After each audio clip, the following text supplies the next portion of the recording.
Hello friends, this is Anurag Singh. Welcome to Gyan Yatra. Today we are studying the first chapter of geography in ninth class, that is India, its size and location. तो देखते हैं यहाँ पर east west extent of mainland India including PoK, that is east west extent यानी east point से waste point तक total 68 degree 7 minute east से 97 degree 25 minute east longitude रहेगा। और south north extent of mainland India, south से north का जो extent रहेगा वो 8 degree 4 minute north, 37 degree 6 minute north latitude तक रहेगा।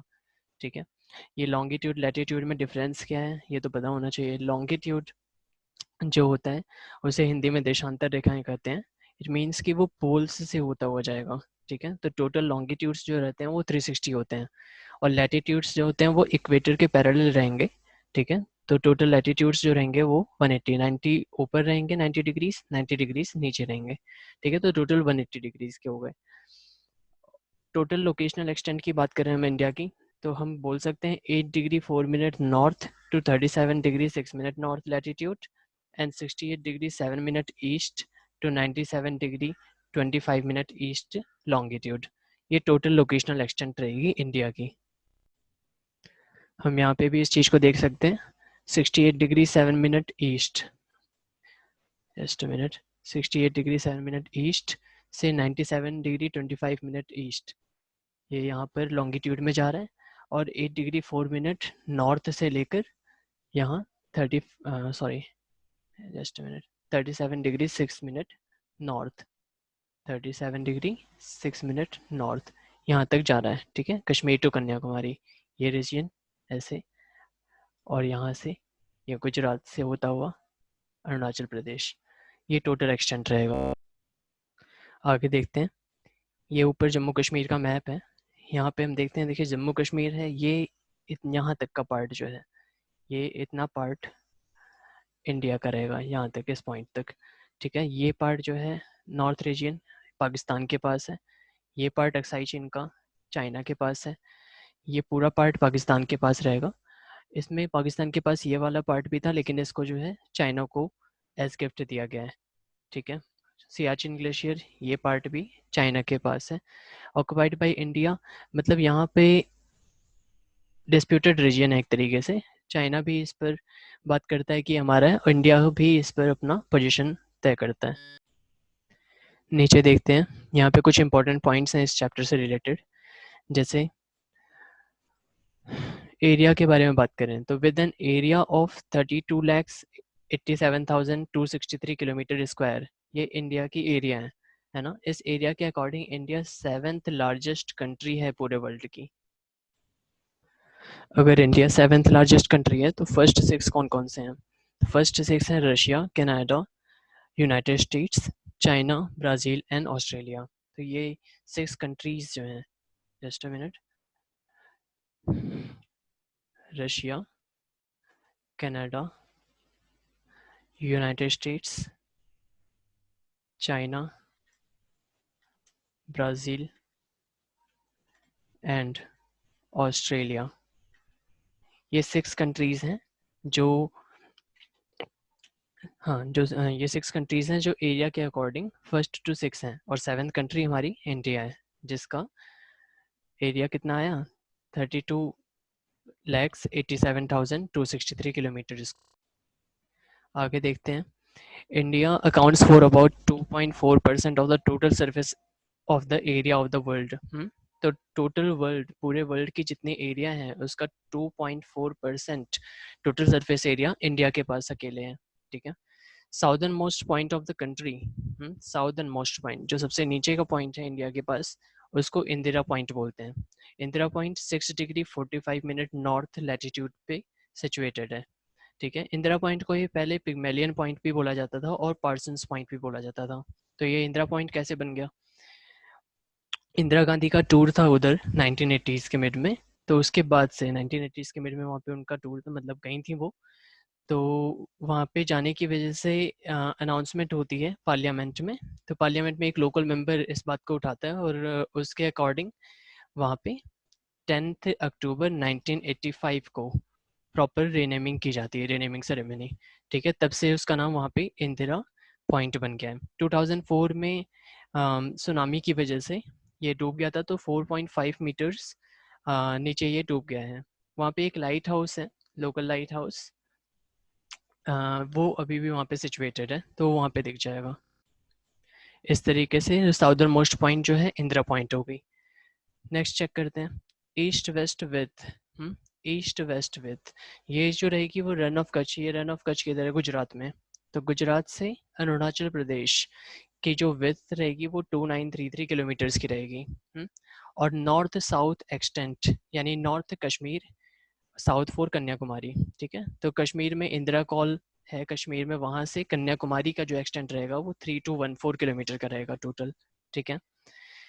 Area to the north of Tropic of Cancer, ये ट्रॉपिक ऑफ कैंसर जो है वो इंडिया के बीचों बीच से जा रहा होता है, ठीक है। तो इस तरीके से जो एरिया रहेगी वो ऊपर आप चेक करेंगे, ऊपर हम चेक करेंगे तो यहाँ पे एक सेकेंड ये देखते हैं, ठीक है। तो यहाँ से ये ट्रॉपिक ऑफ कैंसर इस तरीके से जा रहा है ना, ये 8 स्टेट से होता हुआ जाएगा, गुजरात, राजस्थान, मध्य प्रदेश, इस तरीके से छत्तीसगढ़, झारखंड, मिजोरम, वेस्ट बंगाल, इस तरीके से टोटल ये 8 स्टेट्स होता हुआ ट्रॉपिक ऑफ कैंसर मूव कर रहा है, ठीक है। तो ये ट्रॉपिक ऑफ कैंसर के ऊपर का जो एरिया थी ये थोड़ी सी वाइड एरिया है, और नीचे जाए तो टेपर एरिया, ठीक है। तो टेपर एरिया होने की वजह से ये लगभग हाफ है ऊपर के एरिया का। वही चीज़ यहाँ पे लिखा है कि area to the north of Tropic of Cancer, area to the north of Tropic of Cancer is nearly twice the area which lies to the south of it। क्यों? क्योंकि साउथ का पार्ट जो है वो टेपर है, ठीक है। Tropic of cancer उसकी 23 डिग्री 30 मिनट होता है, ठीक है। तो ये मिडिल ऑफ द कंट्री से पास हो रहा होता है। South of 22 degree north latitude, जो गुजरात के पास पड़ेगा 22 डिग्री नॉर्थ लैटिट्यूड, वहाँ से नीचे की ओर कंट्री जो है टेपर हो रही होती है। वो यहाँ पे भी बताया था, उसकी वजह से ही तो ट्रॉपिक ऑफ कैंसर का नीचे का जो एरिया रहेगा, इंडिया का नीचे का एरिया ट्रॉपिक ऑफ कैंसर से जो रहेगा वो हाफ रहेगा, ठीक है। इसी की वजह से होता है ऐसा।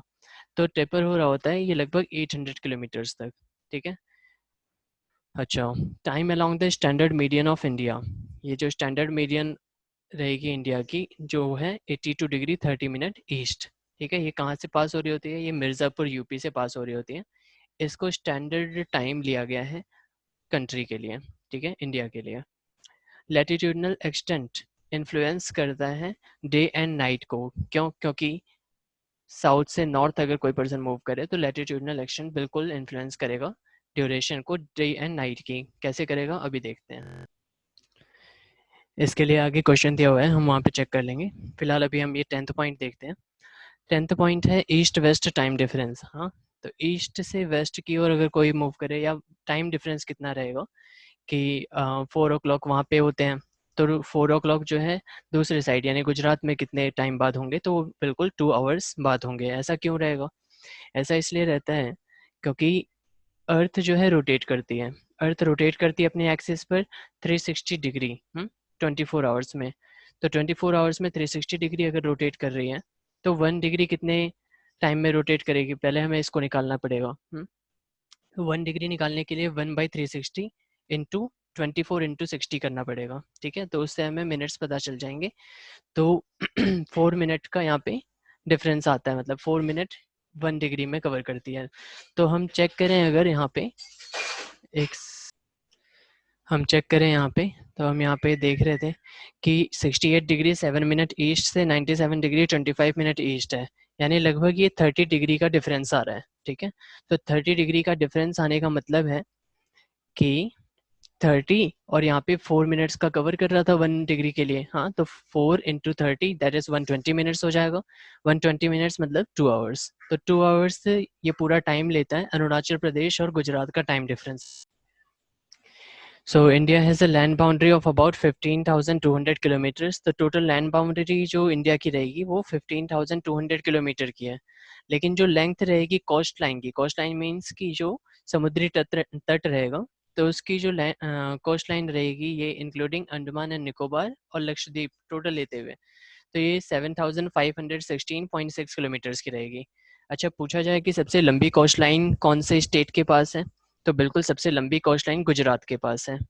ठीक है, हम यहाँ पे चेक करते हैं कोस्ट लाइन। ये देखिए, गुजरात से होता हुआ ये अरेबियन सी, ये महाराष्ट्र, गोवा, कर्नाटक को टच करता हुआ केरला, एंड इधर ही वेस्ट बंगाल यानी बे ऑफ बंगाल के साइड से ये पूरी कोस्ट लाइन है। ठीक है, तो ये पूरा टेपर साइड में हमारे पास कोस्ट लाइन है। नॉर्थ में तो कोस्ट लाइन नहीं है, नीचे इंडियन ओशियन, अरेबियन सी और इधर बे ऑफ बंगाल, तो तीनों तरफ से यहाँ पे समुद्र हैं और इस तरीके की यहाँ पे कोस्ट लाइन बनेगी। सबसे बड़ी कोस्ट लाइन गुजरात की रहेगी। इंडिया साइज एंड लोकेशन, यहाँ पे इंडिया एंड द वर्ल्ड यानी कुछ इंपॉर्टेंट पॉइंट्स रहेंगे। इंडिया की सिचुएशन, इंडिया की पोजीशन कैसी है वर्ल्ड में, उसके अकॉर्डिंग, हाँ, जियोग्राफिकल पोजीशन से इंडिया पर क्या क्या इम्पैक्ट आते हैं उसको हम चेक करते हैं ज़रा। तो इंडिया का लैंड मास जो है वो सेंट्रली लोकेटेड है ईस्ट एंड वेस्ट एशिया में। हाँ, तो अगर आप चेक करेंगे तो इंडिया का जो लैंड मास है वो ईस्ट और वेस्ट एशिया है, बीच में इंडिया है, और वो भी साउथवर्ड एक्सटेंशन। हम यहाँ पे चेक करें, देखिए साउथवर्ड एक्सटेंशन ये एशियन कॉन्टिनेंट का वो इंडिया के पास है, तो इससे उसको एक बेहतरीन पोजीशन मिल जाती है ट्रेड करने के लिए। हाँ, तो ईस्ट साइड में भी वेस्ट साइड में भी उसको ट्रेड आसानी से कर सकता है। साउथवर्ड एक्सटेंशन है तो उसके पास समुद्री एरिया भी टोटल है, ये 3 समुद्र जो हैं, बे ऑफ बंगाल का पार्ट, इंडियन ओशियन का पार्ट और इधर अरेबियन सी का पार्ट। तो यहाँ पे जो सी ट्रेड है, सी रूट रहेगा, वो भी लगभग इंडिया के पास आ जाता है। अच्छा, ठीक है, ट्रांस इंडियन ओशियन रूट्स, जो इंडियन ओशियन रूट्स रहेंगे वो कनेक्ट करते थे countries of Europe in the west. ठीक है, वेस्ट में यूरोप को कनेक्ट करते हैं, और कंट्रीज ऑफ ईस्ट एशिया, हाँ, उसको भी ये एक तरीके से कनेक्ट करते हैं। उधर चाइना, यमन वगैरह सभी उस साइड की ओर कनेक्ट हो जाते हैं, तो ये भी ट्रेड करने के लिए एक बेहतरीन पोजीशन हो जाती है। दक्कन पेनिनसुला ये भी हेल्प करता है काफ़ी। ये किस तरीके से हेल्प करता है, ये क्लोज कांटेक्ट बनाता है west Asia, Africa, Europe from the western coast, और south east and east Asia ये बनाता है ईस्टर्न कोस्ट से। ठीक है, आप चेक करेंगे इसको मैप में तो मिल जाएगा, वेस्टर्न कोस्ट में west Asia, Africa and Europe मिलेगा, और ईस्टर्न कोस्ट में south east, east Asia and eastern coast मिल जाएगा। ठीक है, किसी भी कंट्री के पास, हाँ, आसपास की जो भी कंट्रीज हैं, किसी भी कंट्री के पास इंडियन ओशियन का मैक्सिमम पार्ट नहीं है। इंडियन ओशियन का मैक्सिमम पार्ट सिर्फ और सिर्फ इंडिया के पास है, तो ये इंडिया की एक एमिनेंट पोजीशन को डिस्क्राइब करता है, और इसी वजह से इस ओशियन का नाम भी इंडियन ओशियन पड़ा है। ठीक है, इंडिया अपनी बाउंड्री, लैंड बाउंड्रीज जो है किससे शेयर करती है, तो इसकी नेबर कंट्रीज क्या हैं, पाकिस्तान, अफगानिस्तान के साथ भी एक बहुत थोड़ा सा लैंड बाउंड्री शेयर करती है इंडिया नॉर्थ वेस्ट में। ठीक है, हमें ये ध्यान रखना पड़ेगा, नॉर्थ वेस्ट में पाकिस्तान, अफगानिस्तान, चाइना, नेपाल एंड भूटान ये सभी नॉर्थ में आते हैं, म्यांमार एंड बांग्लादेश ईस्ट में आएंगे। Our southern neighbours are Sri Lanka and Maldives. ठीक है, तो श्रीलंका और मालदीव जो हैं ये साउदर्न नेबर्स। मालदीव ये अरेबियन सी के नीचे थोड़ा सा पार्ट आ जाता है ना, लक्षद्वीप वगैरह के नीचे। तो Sri Lanka separated from India by a narrow channel of sea formed by the Palk Strait, है ना, तो एक पाक स्ट्रेट वहाँ पे बना हुआ है जो गल्फ ऑफ मन्नार है वहाँ पे। ठीक है, तो उससे वो सेपरेट हो जाता है Sri Lanka. While Maldive island is situated to the south of Lakshadweep island, वही अरेबियन सी के नीचे लक्षद्वीप, अरेबियन सी में लक्षद्वीप आइलैंड है, उसके नीचे जो है मालदीव आइलैंड मिल जाता है। और चेक करते हैं यहाँ पे कुछ इंपॉर्टेंट क्वेश्चंस हैं जो एनसीईआरटी की बुक में है। पहला क्वेश्चन कहता है कि why 82 degree 30 minute east has been selected as the standard meridian of India. क्यों चूज़ किया गया ये 82 डिग्री 30 मिनट ईस्ट? आपको याद होगा मिर्ज़ापुर यूपी में पड़ता है, ठीक है, वहीं से होते हुए लाइन पास करती है। तो इसको क्यों सेलेक्ट किया गया है? बिल्कुल इसको इसलिए सेलेक्ट किया गया है क्योंकि ये जो है इंडिया के मिडिल में, यानी centre of all longitudes and latitudes, ये हमारी कंट्री के आ जाता है। आप यहाँ एक सेकंड हम इसको चेक करें, ये ठीक है, यहाँ से ये जा रहा है, ठीक है, ये तो इधर दोनों लॉन्गिट्यूड्स और लैटिट्यूड्स से मिल करके यहाँ इस पॉइंट पर मिल रहे हैं। ठीक है, तो ये वही पॉइंट है 82 डिग्री 30 मिनट वाला, ठीक है, मिर्ज़ापुर। तो ये वही पॉइंट है।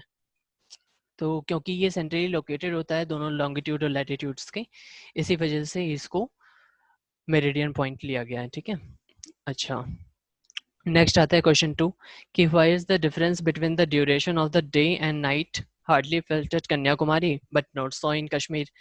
कि जो डिफरेंस रहता है दिन और रात का, कि दिन बड़ी है या रात बड़ी है, अगर बड़ी है तो कितना बड़ी है, ठीक है। तो इसका जो डिफरेंस आता है वो कन्याकुमारी में बिल्कुल नहीं पता चलता, लेकिन कश्मीर में पता चल जाता है। ऐसा क्यों होता है? तो इसका रीज़न हमने ऊपर भी पढ़ा था, जिसको मैंने बोला था नीचे क्वेश्चन से उसके अकॉर्डिंग चेक करेंगे। तो वहाँ पे ये था कि साउथ से नॉर्थ में कोई जाए तो क्यों उसको टाइमिंग का पता चल जाता है, जो ड्यूरेशन रहती है डे एंड नाइट का, उसके डिफरेंस का पता चल जाता है।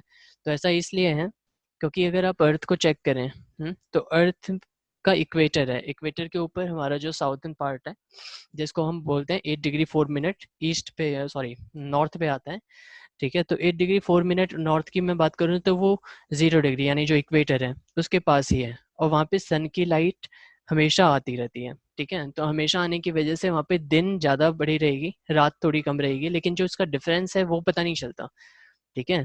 तो हम यहाँ पे बात करें कि कन्याकुमारी में कितने घंटे का पता चलता है, तो मुश्किल से 1 घंटे का 1.5 घंटे का पता चलता है, लेकिन कश्मीर में वही हमें लगभग 5 घंटे का पता चलता है। ऐसा क्यों है? क्योंकि कश्मीर का जो पार्ट है वो ऊपर 37 डिग्री के पास है, ठीक है। तो 37 डिग्री, अब सोचें 0 डिग्री से ऊपर कितना है 37 डिग्री, हम तो 37 डिग्री पर सनलाइट हमेशा तो नहीं रहेगी ना, उसमें स्लैंट लाइट आ रही होती है।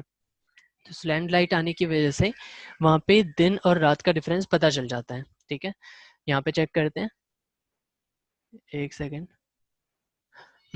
Kanyakumari and Kashmir are located at different latitudes and at different locations from the equator. ठीक है, day and light are nearly of the same duration at the equator, but as we move away from the equator to the poles, हम ऊपर की side आ रहे होते हैं ना पोल के साइड, तो उससे वेरिएशंस आते हैं हमारे duration of day and night में, ठीक है। और वो धीरे धीरे बढ़ते रहेंगे। लेंथ जो जो रहेंगी डे एंड नाइट की इन द पोल्स, ये वेरी करती हैं so greatly that they have a 6 month day during summers. हाँ, पोल पे जो है, अब होता क्या है, अर्थ टिल्टेड राउंड कर रही होती है, वो अर्थ टिल्ट रहेगी अपने एक्सिस पर और वो रेवोल्यूशन कर रही होती है। तो आधे पार्ट तक जो है यानी 6 मंथ्स तक अर्थ का नॉर्दर्न हेमिस्फीयर वो झुका रहता है सन के साइड, और हाफ ईयर यानी 6 मंथ्स तक अर्थ का साउदर्न हेमिस्फीयर झुका रहेगा सन के साइड। तो अगर नॉर्दर्न हेमिस्फीयर झुका हुआ है, उसकी साइड है, बेंड है, तो नॉर्दर्न हेमिस्फीयर का जो पोल रहेगा उस पर सन की लाइट पूरे 6 मंथ्स पड़ रही होगी, यानी कि समर में 6 मंथ तक वहाँ पर रात नहीं होगी, ठीक है। और विंटर में वहाँ पे रात होगी। और मैं वही साउदर्न हेमिस्फीयर की बात करूँ तो समर टाइम में, साउदर्न हेमिस्फीयर में जब हमारे यहाँ समर रहेगा तो साउदर्न हेमिस्फीयर में बिल्कुल विंटर रहेगी, और उस टाइम उस पर सन की लाइट नहीं आ रही होगी, बिल्कुल साउदर्न हेमिस्फीयर के पोल पर, पूरे साउदर्न हेमिस्फीयर पर नहीं, उसके पोल पर सन की लाइट नहीं आ रही होगी, तो वहाँ पे 6 मंथ्स तक नाइट रहेगी। और जब यहाँ पे विंटर रहेगी तो वहाँ पे समर रहेगा। क्यों? क्योंकि उस टाइम वो सन के साइड बेंड है और पूरे 6 मंथ्स तक उस पर लाइट आ रही होगी, ठीक है। तो वहाँ पे समर रहेगा पोल पर। यहाँ पे भी वही दिया है, एंड 6 मंथ नाइट, ठीक है, ड्यूरिंग विंटर्स।